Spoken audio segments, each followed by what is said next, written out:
Alright guys, welcome to the Wednesday directions video. Last day working on these reading guides. Last section of the unit from the book. So we have the last reading guide here, the Muslim culture reading. This one's a little bit longer than yesterday, but that's just because of obviously Muslim culture been around for a long time. And we'll kind of look at how it began and how it extended and kind of the innovations, like astronomy, and we'll be looking at all that.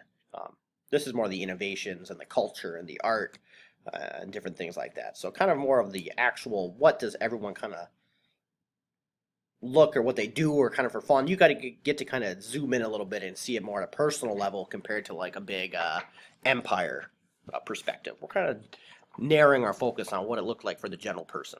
But yeah, this is the reading guide. Go through it all. You guys know it. Skip 2, skip 9. Not a lot of terms today. All right. So should be pretty laid back Wednesday for you guys. And then tomorrow, we just keep moving on.